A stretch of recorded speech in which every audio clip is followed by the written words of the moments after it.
Bonjour à chacun et à tous, nous sommes vendredi 6 septembre de l'année 2024. Voici les titres de votre journal. Nous sommes à quelques jours de la rentrée scolaire 2024-2025.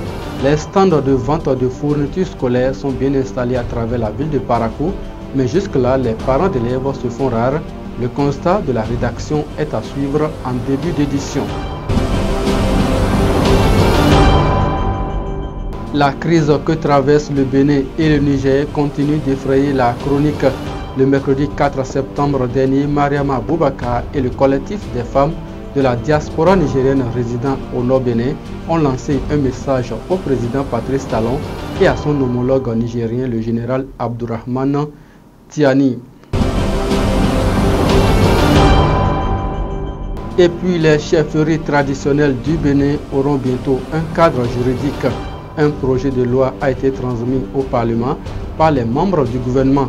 Le porte-parole du gouvernement, Léandre Wilfrid Mbedi, sera dans ce journal avec plus de précision.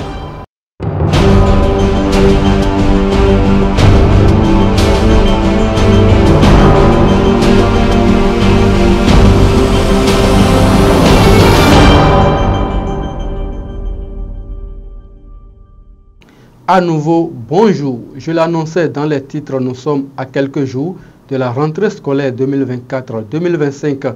Les stands de vente de fournitures scolaires sont bien installés à travers la ville de Parakou, mais l'affluence n'est pas encore au grand jour. Nous sommes à quelques semaines de la rentrée scolaire 2024-2025. Les parents d'élèves doivent nécessairement procéder à l'achat des fournitures scolaires afin de permettre à leur progéniture de reprendre le chemin des classes dans de bonnes conditions. Mais ici, à la place Tabera, site retenu pour la vente des fournitures scolaires dans la ville de Parakou, les stands sont bien en place, mais l'affluence n'est pas au grand jour. L'année dernière, à l'heure là, on a vendu plus que cette année. Parce qu'il n'y a pas l'argent. Si les clients viennent là, ils se plaignent. Ce mois-là, on a constaté que les clients viennent un peu plus par rapport à les dernières semaines qu'on a commencé. L'affluence de cette année est plus moins que pour l'année dernière. À la place Tabera, on peut retrouver les stands de vente des cahiers, manuels et livres au programme, kaki, bic, sacs, bref, tout ce qu'il faut pour une bonne rentrée scolaire.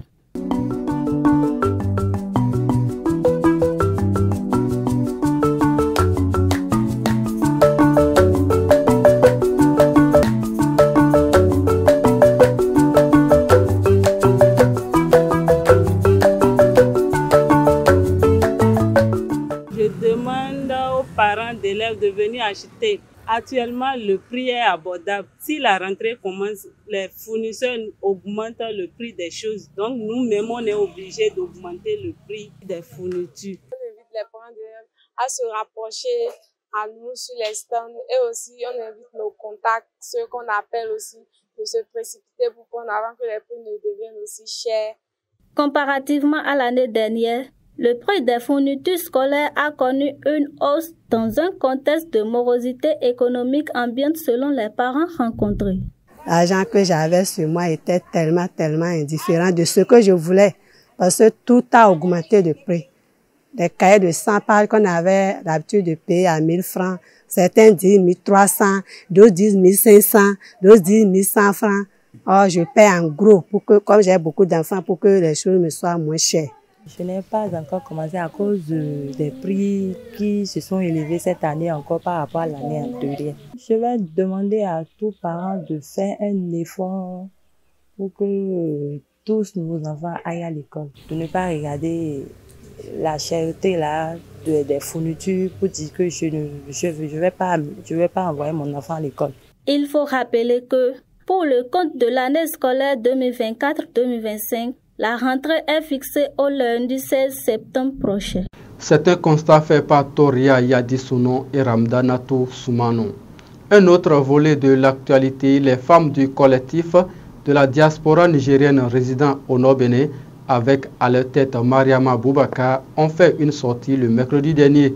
Objectif, reconnaître les efforts de la reine-mère Yagamsou Adja Alima Abdoulaye pour la recherche d'une issue favorable concernant la crise Bénin-Niger et inviter les autorités des deux pays à ouvrir les frontières. Caravane à travers quelques artères de la ville de Parakou et une déclaration de soutien. C'est ainsi que Mariam Aboubakar et les femmes du collectif de la diaspora nigérienne résidant au nord du Bénin ont choisi d'appuyer la noble diplomatie culturelle de la reine-mère Yagamsou Adjia Alima Abdoulaye dans sa quête d'une solution favorable à la crise entre le Bénin et le Niger. Cette déclaration est un ajout à celle faite le lundi 5 août 2024 par Yagamsou Adjia Alimat, reine-mère de la communauté Borno au Nigeria, Mané du Bénin. Ambassadrice de la paix de l'émirat de Borno au Nigeria, membre du sultanat de Damagarang, Zender au Niger, ambassadrice du réseau mondial des Camori près le Bénin. On dit, où l'homme a failli, il y a toujours des grandes dames qui peuvent relever le défi. Ainsi, nous citons Dame Alimat Yagamsou que nous saluons au passage pour sa disponibilité. Le collectif des femmes de la diaspora n'a pas manqué de saluer la décision du chef de l'État béninois Patrice Talon d'ouvrir la frontière du côté béninois et invite le général Abdourahmane Tiani à en faire de même du côté nigérien.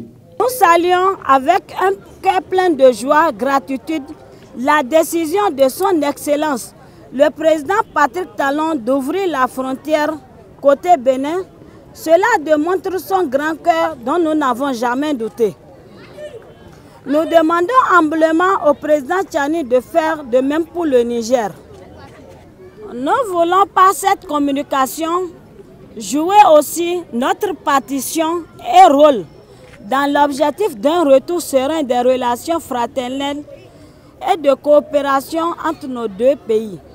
Ainsi, nous soumettons nos cris de cœur dans la mesure du possible au chef de l'État, le président de la République, son Excellence Patrice Talon, et au chef de l'État, général Abdourahmane Tiani. Recevez notre modeste contribution en termes de médiation afin de retrouver une issue favorable. Lors de cette sortie, les citoyens paraquois et les Nigériens vivant à Parakou ont répondu présents pour écouter cette déclaration de soutien et lancer un appel similaire aux autorités du Bénin et du Niger. Je demande le président du Niger, il n'a qu'à écouter sa population pour qu'il puisse ouvrir la frontière, que la population est en train de souffrir. Il faut voir nos soeurs, nos parents nigériens, là, nos frères nigériens, là, quand ils veulent aller au Niger, ils vont passer par Lomé pour prendre de l'avion, avant de descendre maintenant capitale, avant de venir jusqu'au Gayala. Vous voyez qu'il y a trop d'IA. Donc aujourd'hui, les chauffeurs et les apprentis, ils sont remplis là et toutes les activités sont bloquées vers le Niger et vers le Bénin. Nous, on est femmes, on est mères, on est sœurs. Chez nous, il faut vraiment qu'il y ait de l'entente dans les deux pays. Surtout nous qui sommes dans des communes du Nord. Nous, on est comme sœurs et toujours on est là. Vraiment, la frontière qui est fermée, ça nous a vraiment touchés. Et vraiment, rien ne va dans les deux pays, s'il faut dire. Elle invite les deux présidents, le président Patrice Talon et le président Tiani, à s'entendre pour ouvrir la frontière. Cette initiative témoigne une fois de plus des difficultés que traverse la population suite à la fermeture des frontières. Les femmes réunies au sein du collectif de la diaspora nigérienne résidant au nord du Bénin invitent le général Abdourahmane Tiani à rouvrir les frontières du côté du Niger.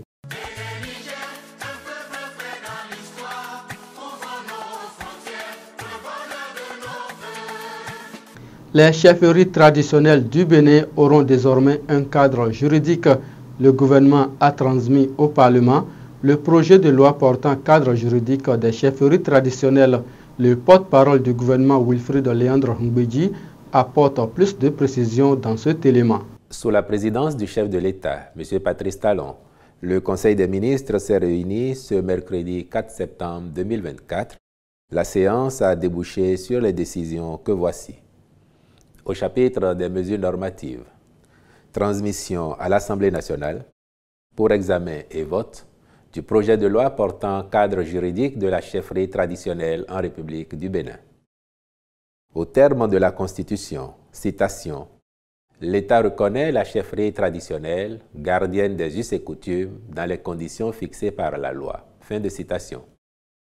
En vue de déterminer, dans une approche aussi bien scientifique que participative, cette reconnaissance légale de la chefferie traditionnelle, prendre en compte sa mission et régir son fonctionnement sans dénaturer ses fondements, ses structures, les règles de dévolution du pouvoir, une commission technique pluridisciplinaire a été mise en place. Le présent projet de loi découle de son rapport. Il en ressort que 3 catégories d'autorités relevant de la chefferie traditionnelle sont reconnues, à savoir les rois, les chefs traditionnels et les chefs coutumiers.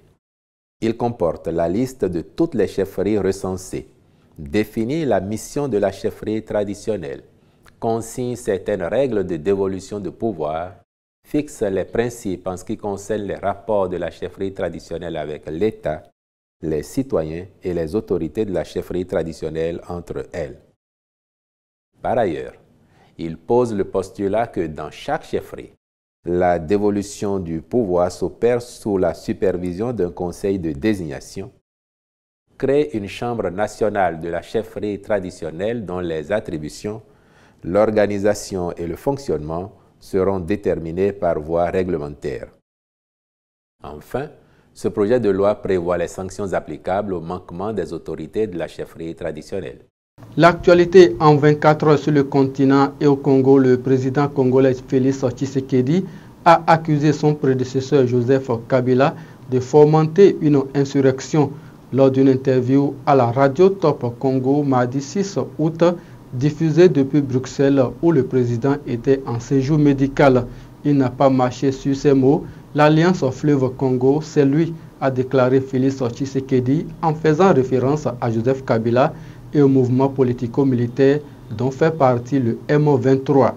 La marathonienne ougandaise Rebecca Cheptegei est décédée des suites de ses brûlures, a annoncé jeudi 5 septembre le président du comité olympique ougandais, 4 jours après qu'un homme présenté comme son amant l'a immolé par le feu dans l'ouest du Kenya. C'est la fin de ce journal, mesdames et messieurs. Merci à toutes les équipes ayant contribué à sa livraison. Bon vendredi à chacun et à tous et bon week-end par anticipation.